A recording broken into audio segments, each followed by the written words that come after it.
100% tariffs on imported drugs. Now 100% tariffs on movies made outside of the US. 50% tariffs on any furniture goods. The unemployment rate is up 4.3%. Inflation is up 2.9%. Energy costs are up 9.5%. There is still no affordable housing. Grocery prices continue to climb. Healthcare premiums will be going up in 2026. Subaru has decided to pull away from the United States.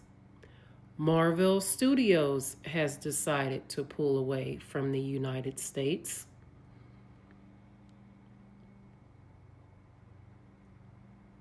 The question is, are we great yet? No, we're not. America's downfall won't be caused by foreign enemies, economic collapse, or lack of innovation. It will be destroyed by the very things it was built on: racism, greed, power, and the exploitation of the marginalized. So let's start with racism. America's had a centuries long addiction to white supremacy, from slavery to Jim Crow to mass incarceration to modern day suppression. The system wasn't just built on racism, it still depends on it. And you can't build trust and unity and long term prosperity when the foundation is hatred and division. Now let's talk about the power, because America doesn't just chase power, it hoards it. At the very top, power is concentrated in the hands of a few, bought and sold through billion-dollar lobbying firms and dark money, and the people at the bottom, well, they're distracted and divided and disposable. But power with no accountability always turns inward. It eventually devours its own. Then there's greed. Oh, America's true religion. Every institution, healthcare, housing, education, even justice is for sale. The rich don't pay taxes, corporations exploit workers, billionaires fly to space while families can't afford insulin. And no emperor has ever survived when it values profit more than people. And finally, exploitation. This country built its wealth off the backs of stolen people on stolen land. And to this day, it thrives off keeping Black, brown, indigenous, immigrant, and poor communities in struggle. It's modern day plantation capitalism, wrapped in flags and hashtags. But here's the warning: you can only ignore the cries of the oppressed for so long before the system breaks. While America continues to argue about whether racism is real, the rest of the world is moving forward, investing in education, universal healthcare, green energy, and collective progress. They're building bridges, America's burning them. And yes, if this country doesn't confront its demons, it will collapse from the inside out. Not because of the lack of greatness, but because of its refusal to share that greatness with everyone. The future won't be stolen by guns or war. It will be lost in boardrooms, courtrooms, and classrooms where equity is denied and truth is buried. And when America falls, it won't be a tragedy. It'll be a consequence. Hey guys, welcome back again to the channel. Thank you so much for clicking to watch this video. So guys, right now it's quite unfortunate that no matter how hard working you are, like, you can never make it. Like, that is the system that a lot of people has found themselves at this point. So no matter how strong you are, no matter how you try to make ends meet, no matter how you you combine, like let's say you are doing like 2 to 3 jobs per day just to get you rich. Like, the system right now is built in a way that no matter how hard you work, like, it's just going to look as if you are doing nothing. It's just going to look as if you are lazing about. Yeah, that is the system right now, and that is the way a lot of people has found themselves. Imagine someone working 2 to 3 jobs per day just to meet up with bills, just, or maybe at the end of the day to have some savings. Like you are going to discover that you have nothing left in your bank account. You have nothing left for you. Yeah, a lot of people has worked hard. A lot of people has put so much effort. Yeah, just to make it, just to get a house, just to buy a house, but it is not happening. It is not happening due to the current administration, due to the skyrocketing of everyday grocery shopping. Yeah, because like is when you have enough to eat. If you don't have enough to eat, like you will not even remember if you are to save or not. Is when you have enough, that is when you remember that, oh, I need to put something. Yeah, so life is no longer easy right now. Well guys, you watch the remaining clip of this video and let me know your thoughts about them in the comment section, and I will come back to talk more about it. Gen Z and millennials don't want to work. Is that true or false? Well, you may have heard it said in the media.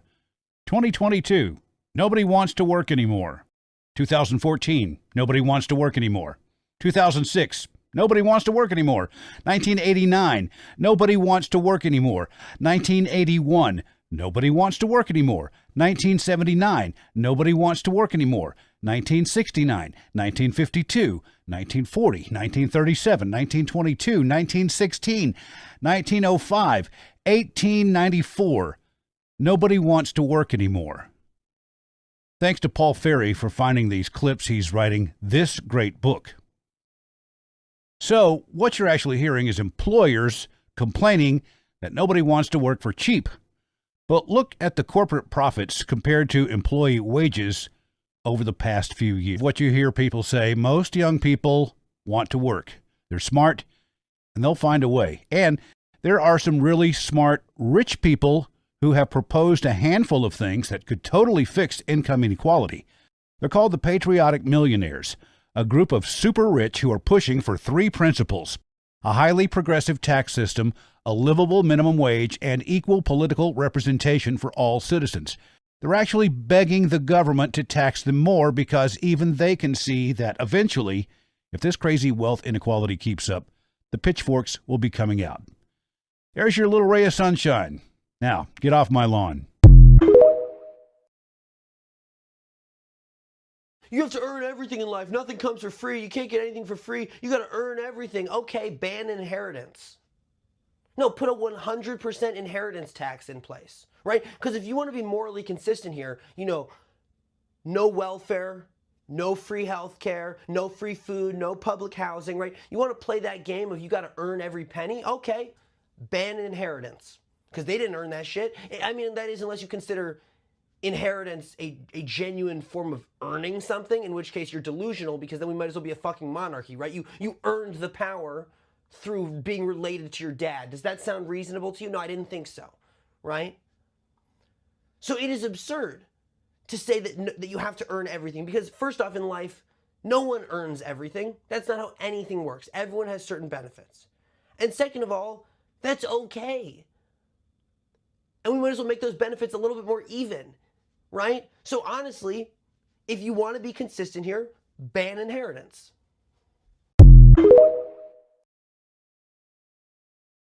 Americans are so broke and they don't even realize it. I always get Americans tell me, oh, but people in Mexico only make $20 a day. You can get a full meal here for $2. The metro in Mexico City costs 5 pesos, which is like 25 cents. I can go to the market right now and buy 3 kilos of mangoes for like $2. Yeah, people make less money here, but the cost of living is also lower. Americans think that everywhere is like the US. Now, check this out. Let's say you live in the US and you make $3,500 a month after taxes. I'm being generous. Rent, $2,000. Car payment, $500. Car insurance, $200. Health insurance, $200. Phone bill, $100. Wi-Fi bill, $50. Light bill, $150. Water bill, $100. What's the point of making more money if you don't get to keep any of it? Who cares if you make $4,000 a month if you don't get to keep any of it? 60% of Americans live paycheck to paycheck, and that includes half of six-figure earners. 80% of you guys are in debt and don't own anything, and half of you guys don't even have $500 in your savings account. But let's call other countries poor and let's call other people poor. Living paycheck to paycheck your whole life and being in debt your whole life should be considered poverty, but it's not. And I know this is going to hurt a lot of Americans, but it's the truth. The US system wants you to spend every waking moment of your life working and paying into a system that will never benefit you. Slaving away your whole life just to be retired for a measly 10 years. At least here in Mexico, we own our things, we own our houses, we own our cars, we're not in debt. But anyways, that's a story for another day. Let me know what you guys think.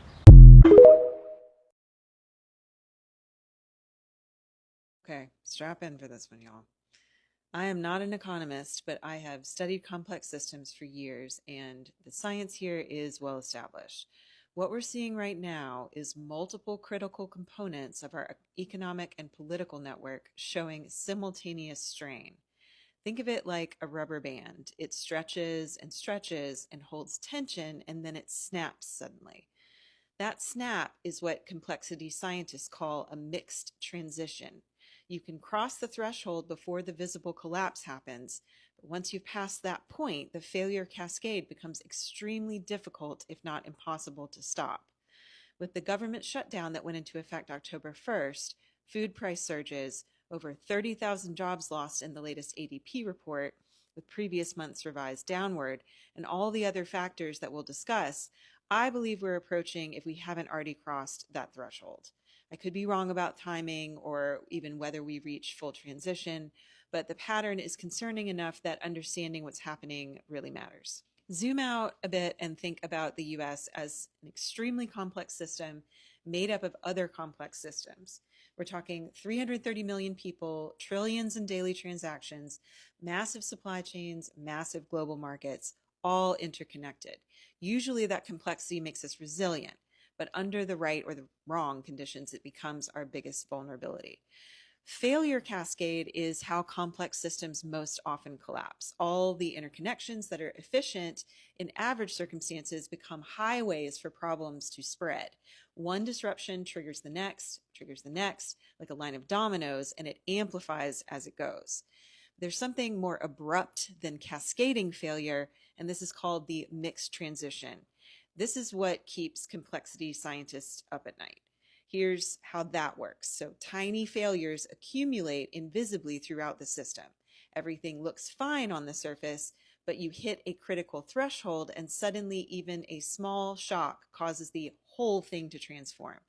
And the scary part is once it starts, you can't reverse it because the underlying structure has fundamentally changed. The warning signs are increased variance in measurements, systems taking longer to recover from shocks, events becoming more correlated, and flickering between stable and unstable states. And so I think this sounds familiar to all of us in the US right now. Since 2020, we've been accumulating what researchers call failure drift. Eroding trust, supply chain vulnerabilities, mounting debt, extreme partisanship, and repeated fiscal crises. But 2025 is qualitatively different. This administration isn't dealing with sequential challenges. They're simultaneously attacking multiple core systems at once. Direct interference with the private sector, institutional purges that destroy continuity, aggressive tariffs destabilizing the economy, cold shouldering allies, which leads to frayed, long-standing relationships, mass deportations, fracturing social cohesion, and now a government shutdown. In the financial system, bond markets are stressed. Foreign holders are nervous. The AI stock bubble has multiple burst triggers that are ready to go. Regional banks are still fragile from commercial real estate exposure. In the economy, unemployment is rising fast with major layoffs across sectors. Tariffs are driving business costs up 10 to 15% while destroying export markets. Housing foreclosures hit a 6-year high with 36,000 just in August. Healthcare premiums are about to explode, and federal revenue will collapse as the tax base shrinks. In government operations, the Treasury General account is depleting rapidly with no revenue replacement during the shutdown. They've got $156 billion in emergency funds that they can shuffle around, but that faces legal challenges and resource limits. Meanwhile, 20 of the 25 largest cities are facing deficits as they absorb the federal cost shifts from all the cuts. And as for the food system, it's getting critical. Agricultural exports are down 15% as China halted soybean purchases, and that's a $12.8 billion market that just gone.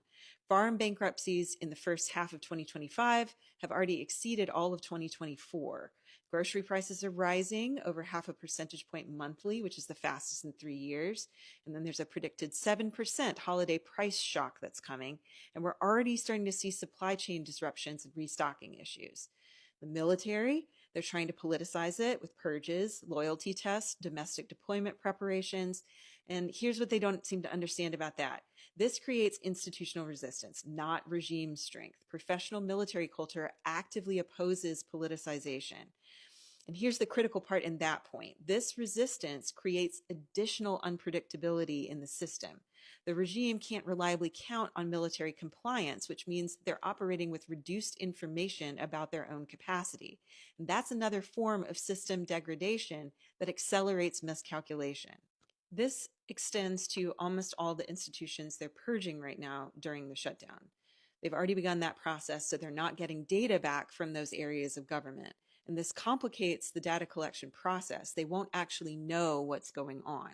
When you're flying blind during a crisis, you make poorer decisions, which create more crises. To go back to the military, let's be honest that we're all thinking about the possibility of domestic military scenarios.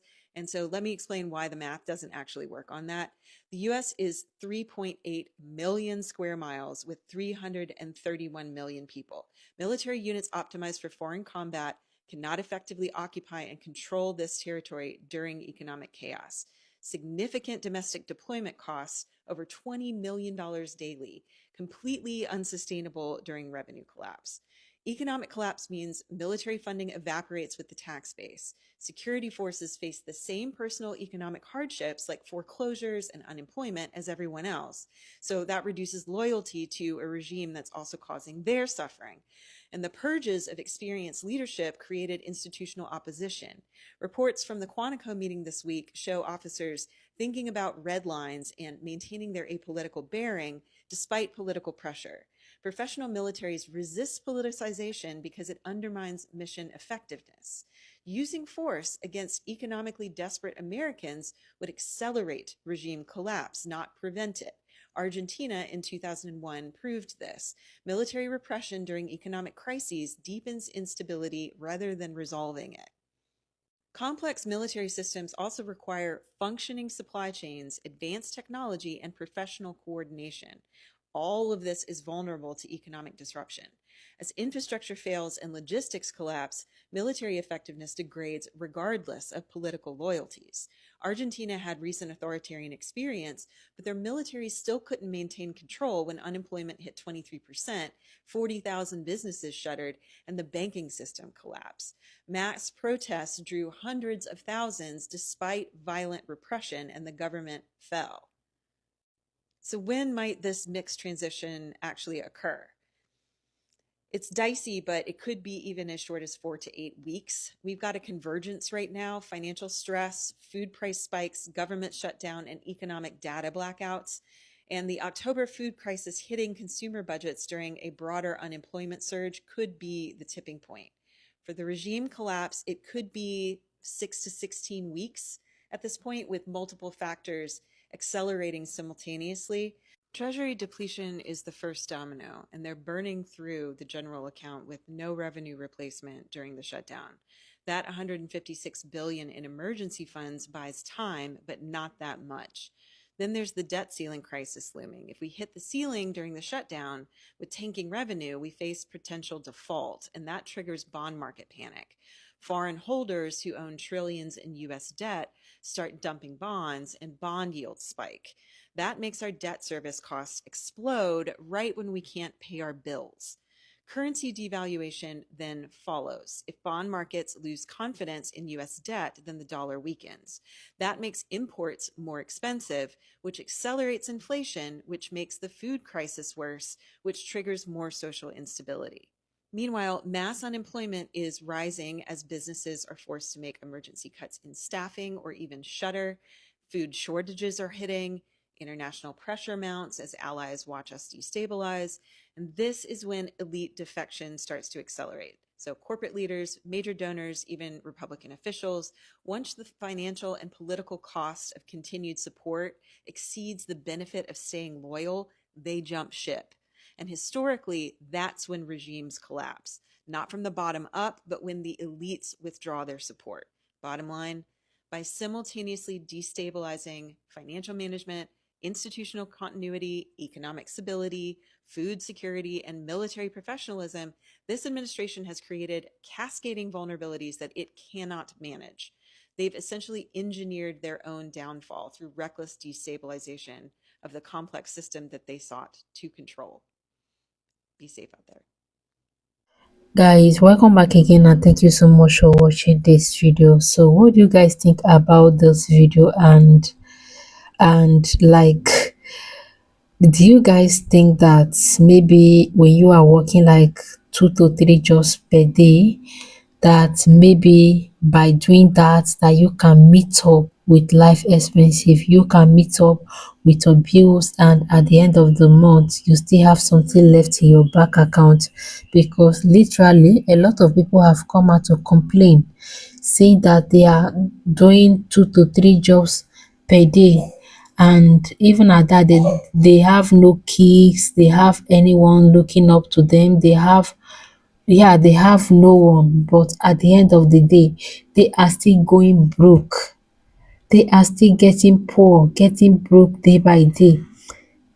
Yeah, and this is the way they have designed the system to be. This is the way the current administration has made it to be. Yeah, because life right now is, in fact, there was this particular video that I was watching, and this lady was saying that it's so difficult. In fact, that nothing is affordable right now. Even for you to be poor is not even affordable. For you to be poor is not affordable. Yeah, life has become very tough for millions of America. Look at the food stamps that have been restricted from billions of people, millions of people who depend on that. Oh my God, like everything is just getting more complicated, getting more tougher, getting more serious. It's no longer funny, guys. It's no longer funny. How can you be working hard and at the end of the day you just look as someone who is doing nothing? You look as someone who is lazing about, look like someone who have no plan for yourself or for that of your families. Yeah, like, it is quite sad, guys, that a lot of people work so much hard to put food on the table, but it just seems as if they are not doing enough. It just seems as if their best is not enough, whereas their best is enough. Yeah, it just because of the current administration, how everything is going. Oh my God, what do you guys think about this video? Please let me know below the comment section. Like this video and share it to your friends and your family. So you stay tuned, and I hope to see you guys in my next episode.